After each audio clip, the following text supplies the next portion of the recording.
take his throne away from him. And Lakshman, who is Balaram himself,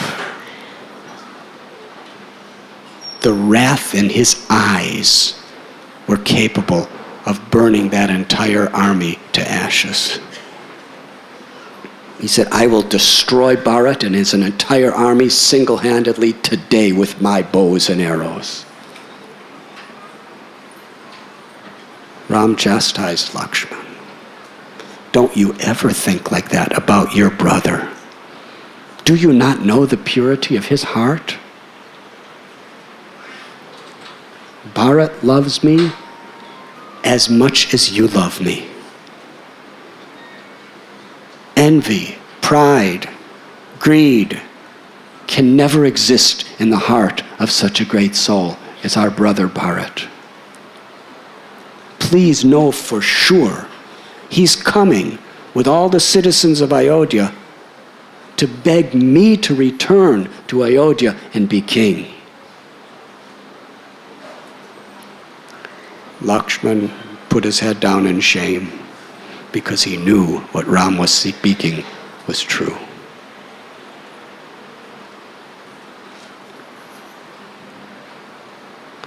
Meanwhile,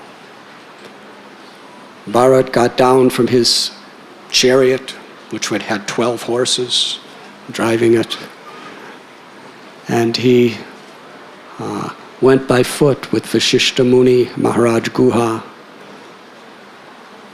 and behind them he went by foot with Shatrugna and Guha, and behind him was Vashishta Muni and the mothers, and behind them were the armies. Bharat went by foot. He saw some smoke coming from the mountain of Chitrakoot in a dense jungle. He understood this must be where Ram is living. He came upon a clearing where he saw a thatched hut. And there was the bow, the golden bow, which shone like rainbow.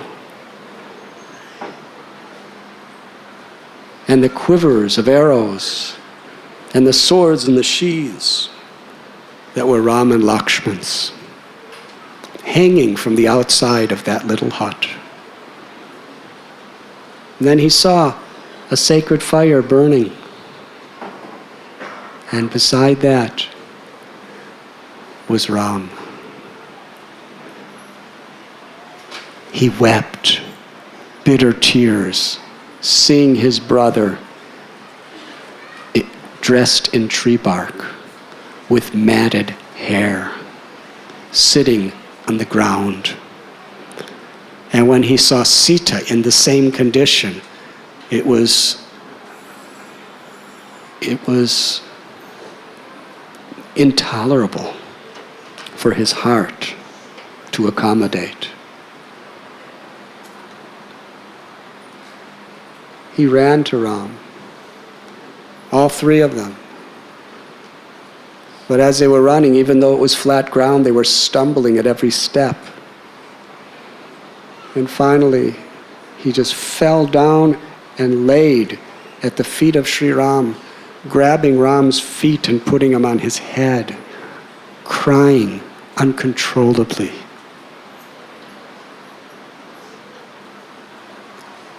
Ram picked him up and embraced him. And today, for those of you who have gone to Chitrakoot, you have seen that the embrace of Ram and Bharat was so deep with affection that the rocks beneath their feet melted by the experience. Their footprints are visible even today in the rocks.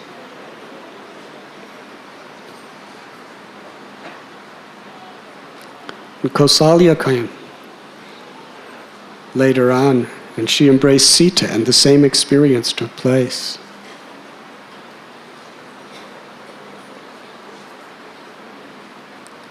Ram asked Bharat, I do not understand why you have come to the forest with all these big armies, and why our father's elephant is here, but our father is not here.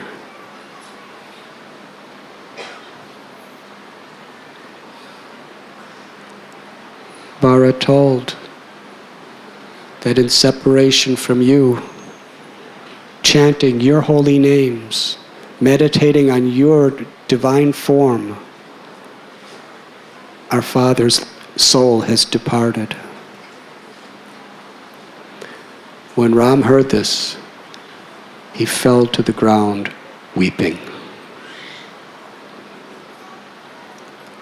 And then he went and told Sita that your father-in-law is no more. And he told Lakshman, I must tell you, my brother, you are fatherless. Our father has ascended to heaven. All three of them laid on the ground crying. This should be understood in its perspective. The Supreme Lord knows better than anyone that the soul is eternal. There is no death. In Bhagavad Gita, Krishna chastises Arjuna. Why are you lamenting for either the living or the dead? The soul is eternal. Never was there a time when I did not exist, nor you, nor all these kings, nor in the future shall any of us ever cease to be. The soul is unborn, the soul is undying. It's only the temporary covering of the body. So why should you lament? So why Ram was lamenting? Because Ram and Krishna are the same person in different incarnations. Ram was not just lamenting, he was weeping, crying. And so was Sita and Lakshman.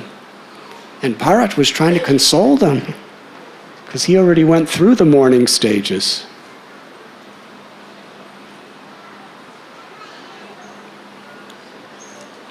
Yes, the Lord knows perfectly the eternality of the soul. But still, the relationship of love between the Lord and his devotee and the feelings of separation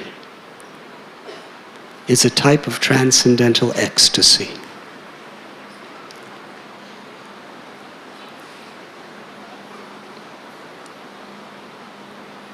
He was showing us how to love. And he was showing us the love between him and his devotees.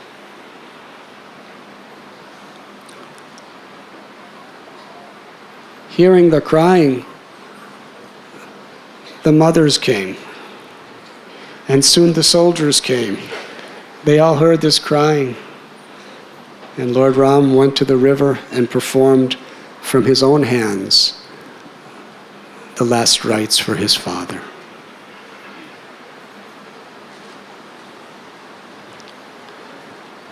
As everyone was listening to every word in pin-drop silence, Bharat begged Ram, you are the eldest son. Throughout the history of our dynasty, the throne has always been given to the king's eldest son. It is yours. Now my father is no longer. The entire kingdom of Ayodhya has come here to beg you to return. If you think that you have to protect your father's word of honor, then just understand it this way. My mother Kaikeyi, she's satisfied. I've already been given the position of the king. But now as the king, it is my right to give it to you. So return. But he was saying it, trembling with tears, choked up, with such love.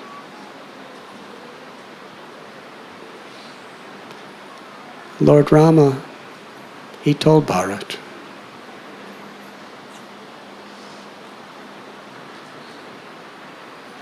that in this world,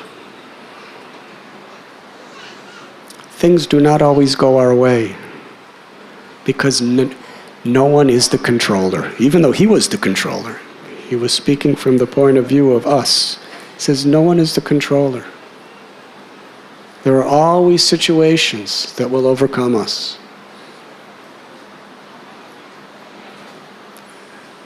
Every joy, there is sorrow.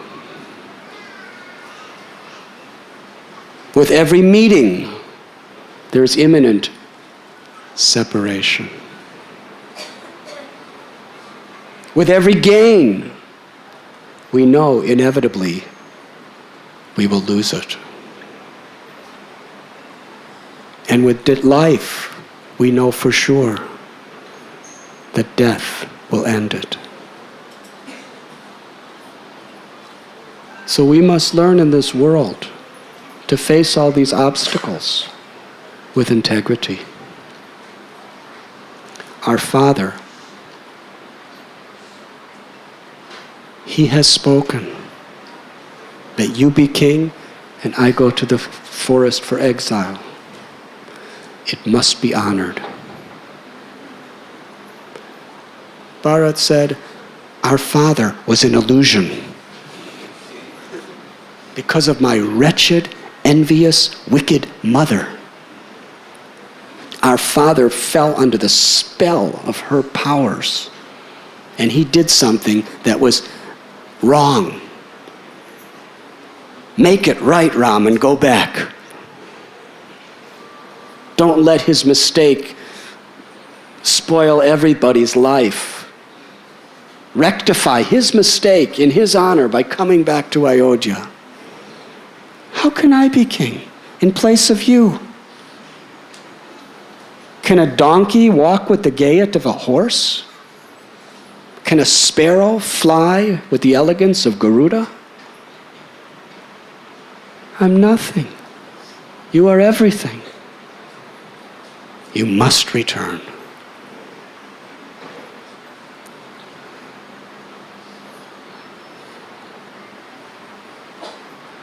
Ram preached to Bharat with very, very great affection. Do not ever criticize your mother.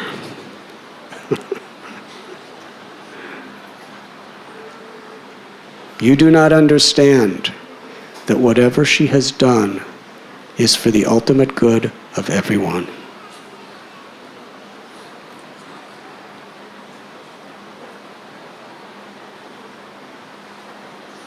I have given my word to my father that I would leave. And the integrity of my character is based on the word I've given my father.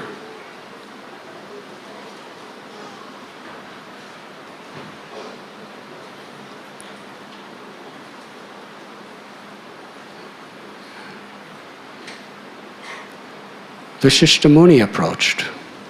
He saw that Bharat was losing the debate. Vasishtha Muni said, I am your priest. I'm a Brahmin. I'm higher than your father. And I order you to go back to Ayodhya.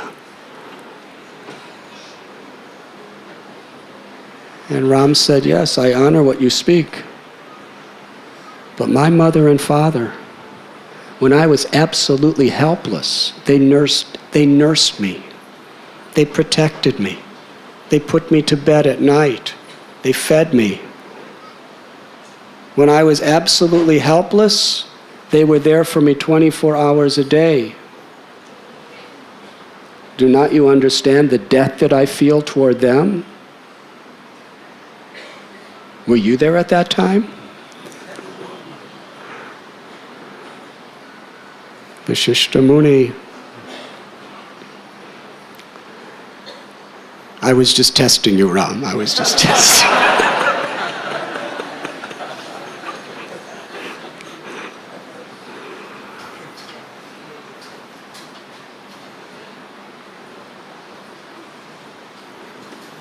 The dialogue went on for a long time. Many people tried to convince Ram. Everybody was trying to convince him. And Bharat was begging. Even the demigods from the higher planets were watching. And they really wanted Ram to win because they understood his mission. That Ravana and all these Rakshasas were destroying the sanctity of the planet, and only Ram could defeat them. And if we went back to Ayodhya, he would just be happy with his people. If he lived in the forest, he would have to face them. So the demigod spoke to Bharat, let him stay. This is what he wants. Let him stay.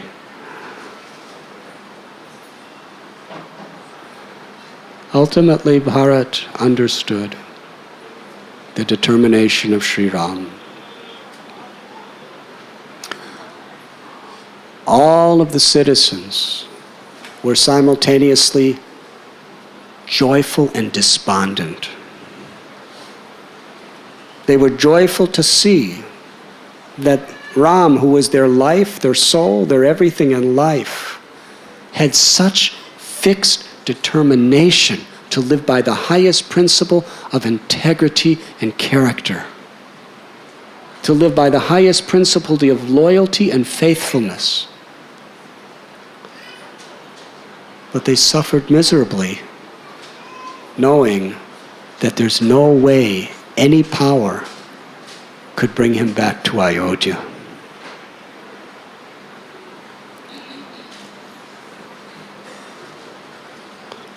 Bharat had a pair of wooden shoes inlaid with gold and jewels. And he made a vow. He said, Ram, I brought these shoes for you to coronate you as king and bring you back. But now you're not coming back. Put your feet in these shoes, and I will coronate these shoes as the king of Ayodhya. And I will be the menial servant of your shoes for the next 14 years.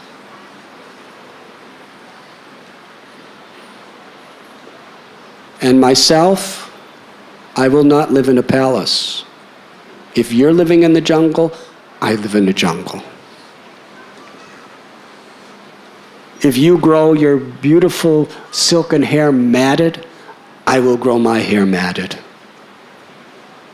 If you only wear the tree bark on your body, in the next 14 years, I will wear nothing but tree bark. If you're only eating the raw, dry roots and herbs of the ground, for the next 14 years, that will be my diet. It is my vow.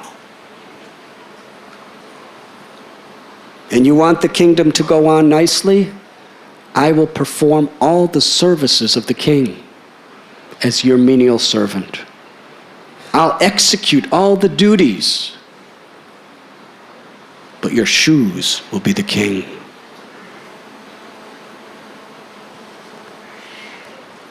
This is such a crucial principle for everyone on the path of devotion to understand.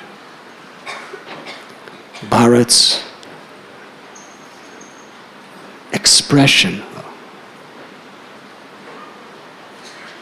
it must go deep in our hearts if we really want to understand what is Krishna consciousness. Lord Chaitanya Mahaprabhu taught, our only aspiration is to be the servant of the servant of the servant of the servant of the Supreme Lord. We're not concerned with any position, we're not concerned with any title, we're not concerned with any facility. We can accept whatever we need to accept, for the purpose of serving. But it's service that is our life and soul.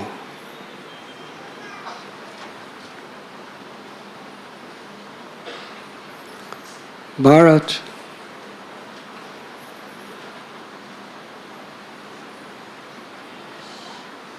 he performed all the responsibilities necessary to rule an entire kingdom. First person ever in history that did it, living in a jungle. Because generally, to perform that service, you need the prestige, you need the palace, you need the throne. It's all part of the service.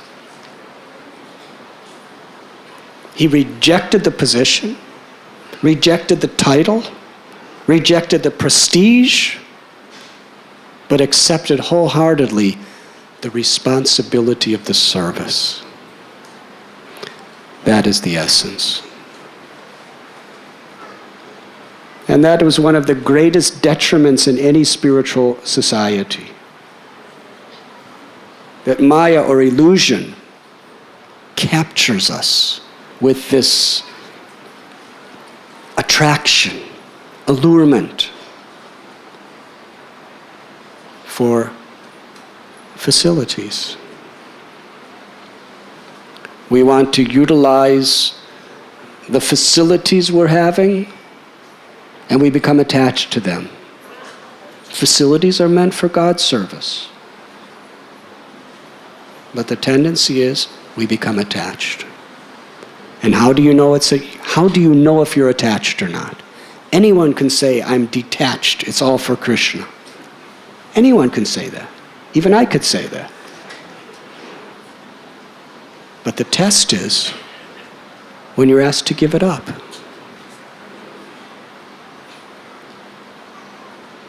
When you're asked to give up that facility by Krishna or his representatives.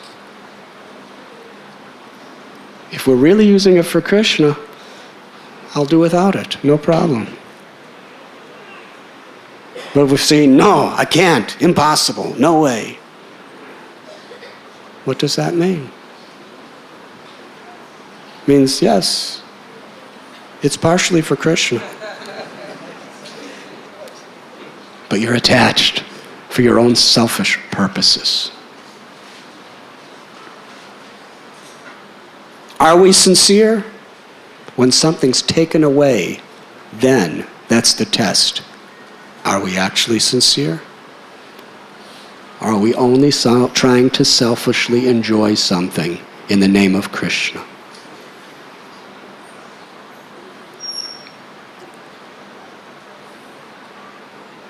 And not only things, but even more powerful than that is pratishta, recognition, prestige, title, and position.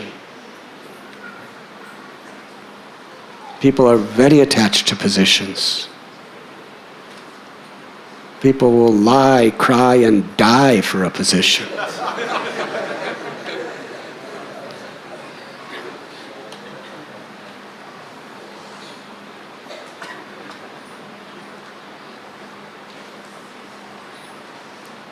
And we like to say that I'm only in this position because it's the best thing for Krishna's service. But even in the name of Krishna's service, you may be in a trap of illusion. And the test is, give up your position. How will I live? How will I serve? I need this title. I need my name on the door.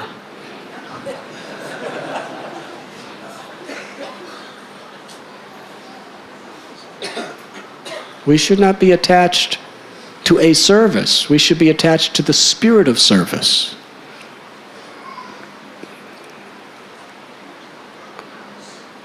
And on the basis of people wanting prestige, honor, respect, To the degree you have those desires, it's inevitable. You will be envious of people who are potential competitors, or people who have more than you. Yes? Then where is the yoga? Where is the union? There's no real yoga until we're free of envy. It's not just a matter of sitting cross-legged and doing some breathing exercises or standing on your head. Those things are good for health and good for harmonizing body, mind, and soul. But to purify the heart, to purify it so there's real unity with God and real unity with others, we have to rise above the ahankar, the false ego, where we want to take credit for what we do. Bharat did everything for 14 years, and he did a magnificent job. He practically made no mistakes. The whole kingdom was so proud of him, but he never, ever once took credit for anything. He gave all credit to Ram's sandals. He would go every day to the throne and read the report to Ram's sandals. This is what I have done for you today. What would you like me to do for you tomorrow? And if anybody gave him any credit, no, all the credit belongs to the sandals of my Lord. He took credit for nothing, and he had no position. Although he did the service of a king, the sandals were the king, and he just remained a mendicant.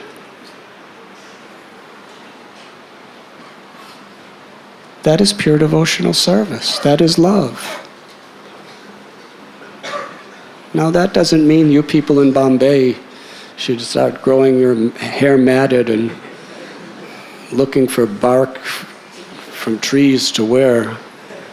You wouldn't know how to put it on even if you had it. I've tried it before.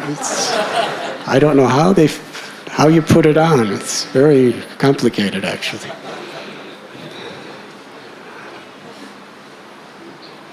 But it is the spirit that is important.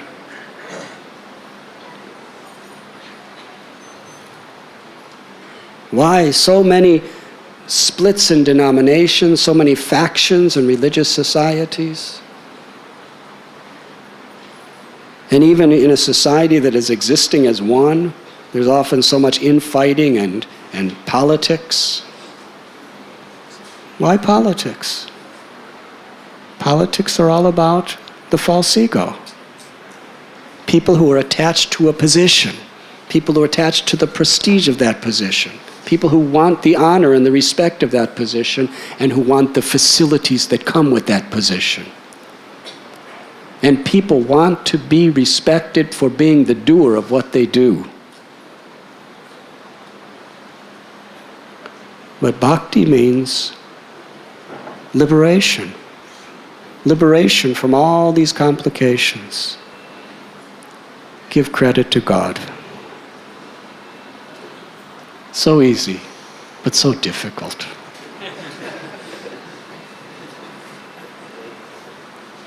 Take this example of Bharat in the core of your heart. You may have a position that I'm the father or I'm the mother of this house. The father thinks he's the king of the house. But the mother knows that I'm the king of the house.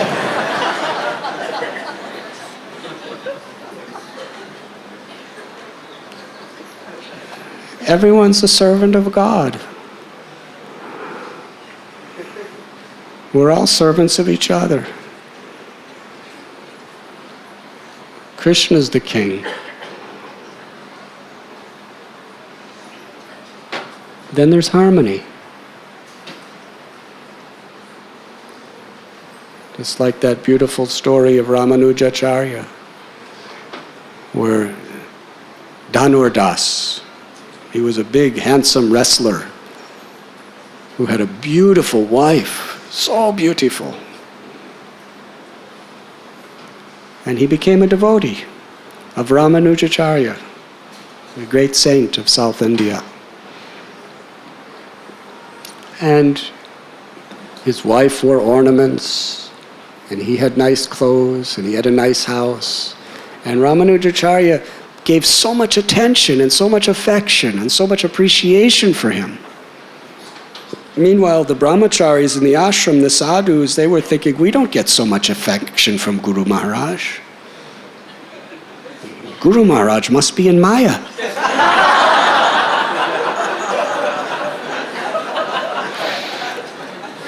Why doesn't he see this? It's like the noonday sun, it's obvious. We're austere, we're studying the Shastras, we're sleeping on the floor, we're just wearing kopans and a little cloth on us, and we're eating whatever he gives us. And Dhanurdas, look at what he and his wife, how they're living. What's with our Guru Maharaj? Why he's giving so much affection?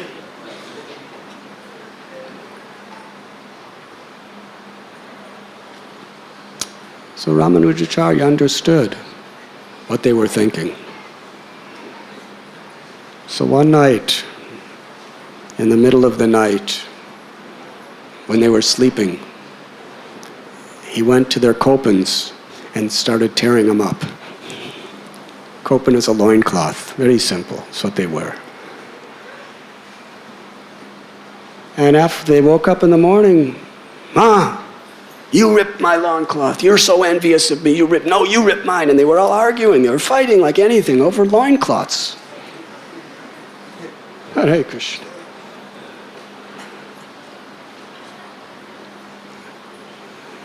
Then that night, Ramanujacharya said, you know that Dhanurdas, he's too attached to his wife and his wealth and all that stuff. And they, yes. Correct. Let's expose him. I'll call him tonight while his wife is sleeping, and you go there and steal her jewelry. And then go back and watch how disturbed both are when they found that their jewelry that they're so attached to has been stolen. The brahmacharis were really excited about this plan. So he called Dhanurdas, and while he was away, the wife was sleeping, and the brahmacharis snuck in and started stealing jewelry.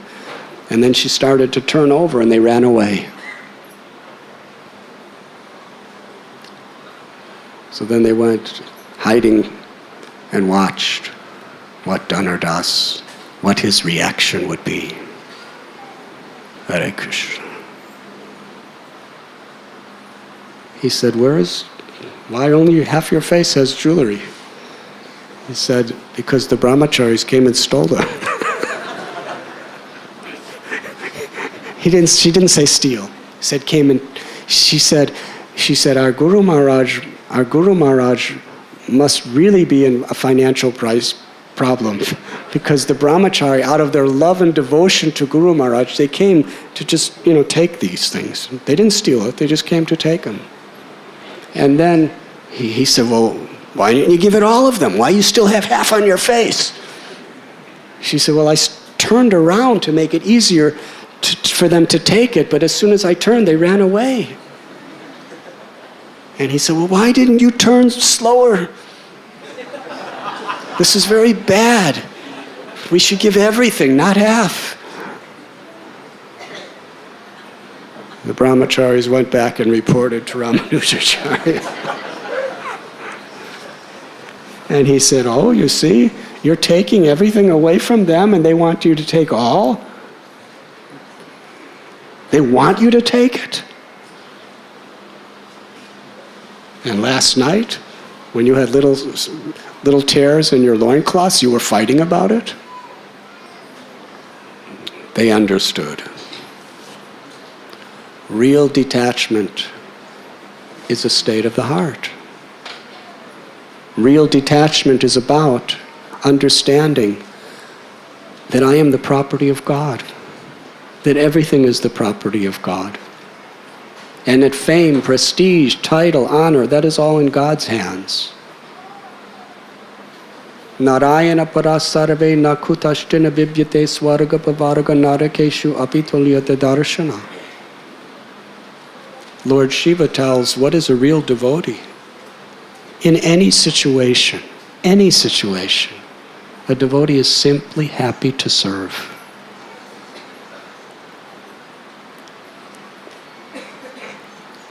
And this is what we must try to emulate by following in the footsteps of Bharat Maharaj.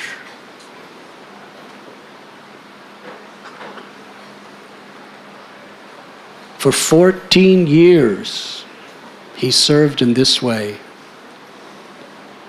And on the day when Ram returned, he immediately put the sandals back on Ram and coronated him as king and remained his servant for the rest of his life.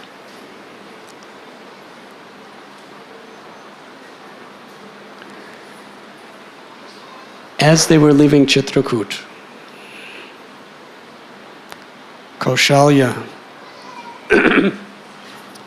seeing her son Ram living as a hermit in the forest was too much. And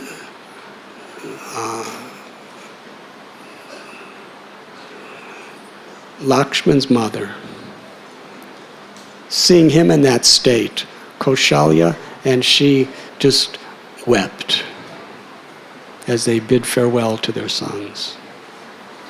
As everyone else was leaving, their backs were turned. Kaikeyi, the mother of Bharat, who viciously exiled Ram to the forest, she fell at Ram's feet. She was crying uncontrollably, begging forgiveness. I am ignorant. I was completely under illusion. I was a victim of envy and greed. And look at what I have done to so many people's lives. Now I'm aware of what a sinful, sinful person I am. I beg you, please forgive me. Do you remember what Ram told Kaikeyi? He said, never think like that. You're a wonderful mother, and you love me, and I love you. He said, actually, it wasn't you that exiled me. It was my plan. It was myself who induced you to do this. Because I have a great plot. I have a great plan of how to deliver this world. Kaikeyi, she understood something that hardly anyone else knew in Ayodhya. She said, I can understand now that you are the Supreme Personality of Godhead. You are the Lord of all the universes who has descended from the spiritual world. And Ram said, yes, I have revealed this truth to you. And whatever you have done, it is under my control. So you go home and you be peaceful and happy. And I will return in 14 years to be with you once again. Shri Ramchandra Bhagavan ki jai.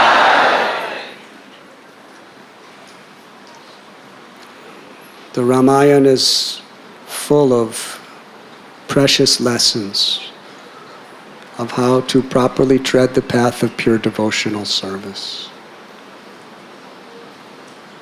In this age of Kali, Lord Sri Chaitanya Mahaprabhu appeared in the role of his own devotee to teach by his words and example.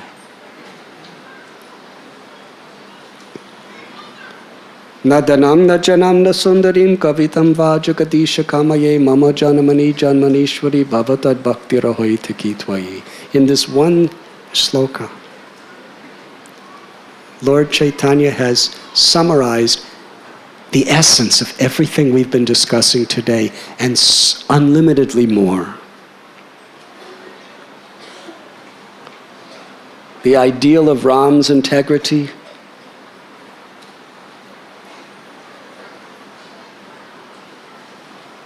the model of Bharat's selfless service, are encapsulated in this verse. I do not want wealth. I do not want the pleasures of the senses. I do not want prestige or followers. I do not even want liberation from suffering.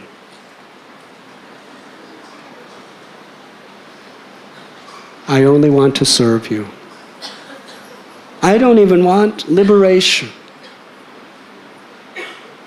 Birth after birth after birth, in any situation, in any place, in any condition.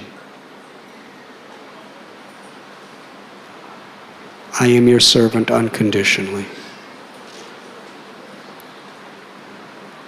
That is the quality of the soul. And Lord Chaitanya Mahaprabhu taught us how to uncover that essential quality of the soul in this age through the purifying method of chanting God's holy names.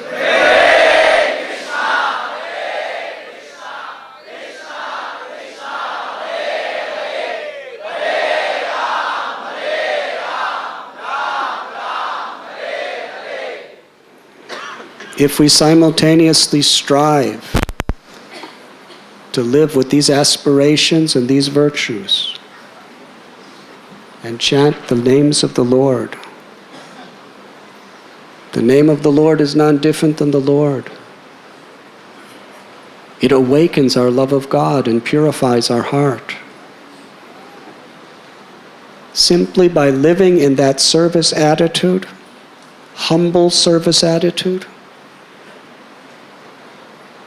without expectations, and chanting God's name in this very life, that divine love awakens from within. And the greatest of all services that we can do is to share that love in whatever we do within our life. It is for this purpose, to teach us this principle, that Lord Ramchandra descended on this day to this earth. So let us pray sincerely that we will strive to show our gratitude for His mercy by reciprocating and making it the priority of our life, however easy or difficult it may be. To have a life of substance,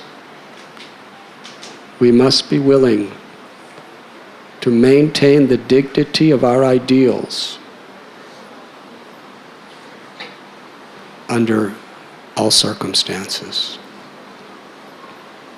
And if we do that, then very quickly, love of God will appear within our hearts through the chanting of His names.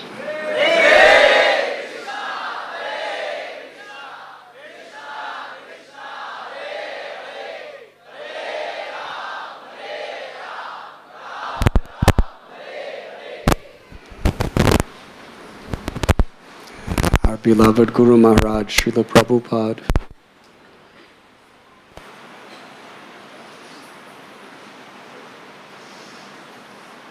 he was the embodiment of all of these divine qualities. and what integrity he had, despite impossible difficulties and obstacles.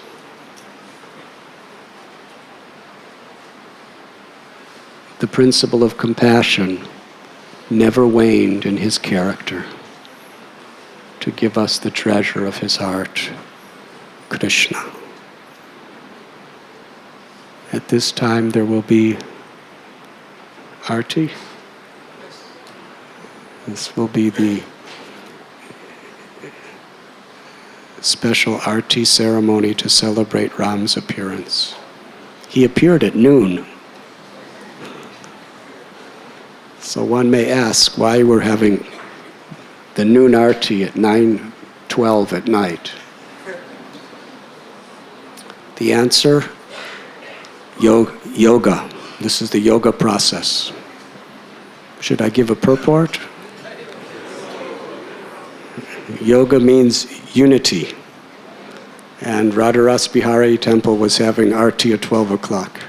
And if we had competing, it would create disunity. And because they're better than us, it's proper that they should have it at the traditional time. And just to humble ourselves, to keep unity and respect, we will have it at 9:15 at night. But at the same time, the Lord appears whenever we call out for him sincerely. Thank you very much. Hare Krishna.